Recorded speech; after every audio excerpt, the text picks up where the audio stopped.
তোমরা কি মনে করো যে গার্লফ্রেন্ডকে নিয়ে হোটেলে রাত কাটানো হয়েছে না? তুমি যে তার হাত ধরে ঘুরছো এটাও জানা, তুমি তার সাথে কফি খাচ্ছ এটাও জানা করছো, তুমি নোট এক্সচেঞ্জ করতে গিয়ে ওর সাথে যে প্রেমের লেটার্স এই করছো এটা জানা করছো, রাত্রেবেলা রাত জেগে কথা বলছো জানা করছো, তুমি ওর দিকে খারাপ নজরে তাকাচ্ছ জানা করছো, তুমি ওর সাথে যা যা করছো সবই জানা হচ্ছে। আর আমরা তো এখন এটাকে ফ্যাশন মনে করি। আমরা মনে করি যে ছেলে মেয়ে একসাথে পড়বে, কোনো সমস্যা নাই, কোনো সমস্যা। এটা এগিয়ে যাওয়ার যুগ। এটা এখন কি নিজের ইজ্জত সম্ভ্রম বিসর্জন দিয়ে এগিয়ে যেতে হবে?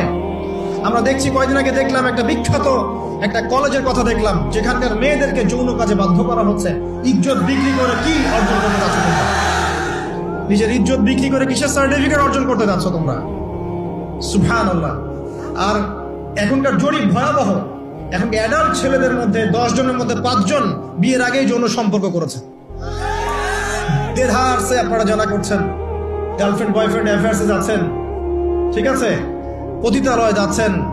এখনকার স্কুলের ছেলেদেরকে ধরলে ব্যাগের মধ্যে কন্ডম পাওয়া যাচ্ছে। সুবহানাল্লাহ। এটাকে আমরা এগিয়ে যাওয়া বলছি। অথচ যদি প্রাপ্তবয়স্ক, গভর্নমেন্টের আইনে কি আছে, 21 বছর না ছেলেদের? 21 বছর। আর মেয়েদের কত? 21-18 হওয়ার পরেও যদি কেউ বিয়ে করতে চায়, সমাজ তাকে মেনে নিতে চাচ্ছে না। সমাজ বিয়েটাকে কঠিন করছে, জেনাকে সহজ করছে। যত বেশি বিয়েকে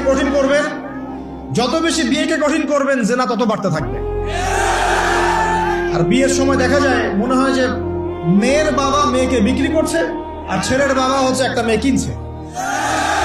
মেয়ে বিক্রি করার সময় মোহর দিচ্ছে 10 লাখ, 15-20 লাখ, ম্যাডাম মেয়েটাকে বিক্রি করা হচ্ছে। আর ছেলে যে যৌতুক নিবে এবারে নিচ্ছে 10 লাখ 20 লাখ যৌতুক নিচ্ছে এখান থেকে। তো এই যে একটা জাহিলিয়াত চলছে, মানে আইয়ামে জাহিলিয়াত কোথায়? আইয়ামে জাহিলিয়াত তো এখানেই। আমি তো চোখে দেখি এই বিশ্বটা আইয়ামে জাহিলিয়াতের যুগ। কে বলেছে যে আবু জাহেলের যুগটাই আইয়ামে জাহিলিয়াত ছিল? আইয়ামে জাহিলিয়াতের শিরক ছিল, এখনকার বিশ্বে রন্ধ্রে রন্ধ্রে শিরক আছে।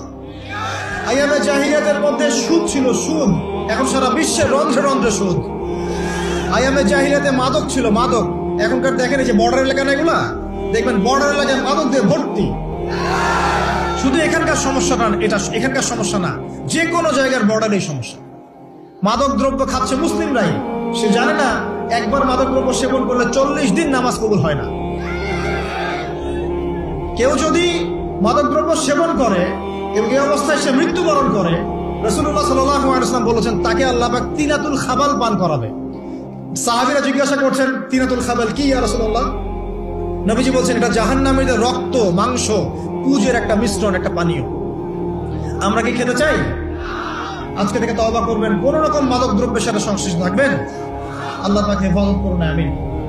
আইয়ামে জাহিলিয়াতে মাদক ছিল, এখনো সেটা আছে। গোত্র হানাহানি ছিল, এখনো আছে। আইয়ামে জাহিলিয়াতে নারীর অবমাননা ছিল, এখন অলিতে গলিতে নারীর অবমাননা হচ্ছে। একটা মেয়ে বাসে করে একটা জায়গা থেকে আরেক জায়গায় যেতে পারছে না, বাসের ড্রাইভার ওকে রেপ করে রেখে দিচ্ছে।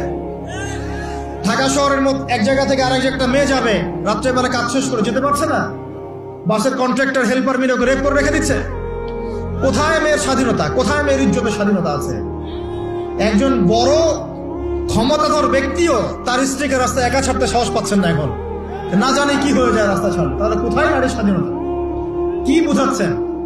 যখন একজন মুসলিম নারী খাস পর্দা করে বাসা থেকে বের হচ্ছে, ওর দিকে বাঁকা চোখে তাকাচ্ছেন যে কেন পর্দা করবে, কেন পিছিয়ে যাচ্ছে, এরা মৌলবাদী, এরা সন্ত্রাসী, এইসব কথা কেন বলছেন? আপনার আমার মা বোন যদি খাস পর্দায় থাকে, ওদের ইজ্জত আপনার সুরক্ষিত থাকবে ইনশাআল্লাহ তাআলা। হ্যাঁ, আমরা এটা বিশ্বাস করি যে আল্লাহ রাব্বুল আলামিন যে বিধানটা দিয়েছেন এর মধ্যে চূড়ান্ত কামিয়াবি আছে, এর বাইরে কোনো কামিয়াবি নাই। তবে এটা স্বীকার করছি যে বোরখা, জুব্বা, দাড়ি টুপি রেখেও এক শ্রেণীর মানুষ অন্যায় করে, অবশ্যই অন্যায় করে। কিছু মানুষের অন্যায়ের কারণে পুরো ইসলামকে কলুষিত করতে হবে কেন? আমি স্বীকার করছি যে বোরখা পরেও কিছু মানুষ খারাপ কাজ করে।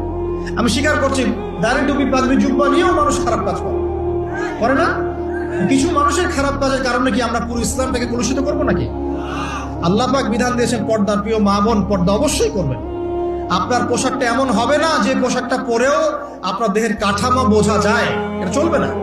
আপনার পোশাকটা এমন হবে না যে পোশাকটা পরলে বাহির থেকে ভিতরের অঙ্গ প্রত্যঙ্গ দেখা যায়। আপনার পোশাক এমন হবে না যে পোশাকটা পুরুষের পোশাকের সাথে সাদৃশ্য আছে। আবার এমন পোশাকও পরা যাবে না যেটা অমুসলিমদের পোশাকের সাথে সাদৃশ্য আছে। আপনার দিন আপনার জন্য, তাদের দিন তাদের জন্য।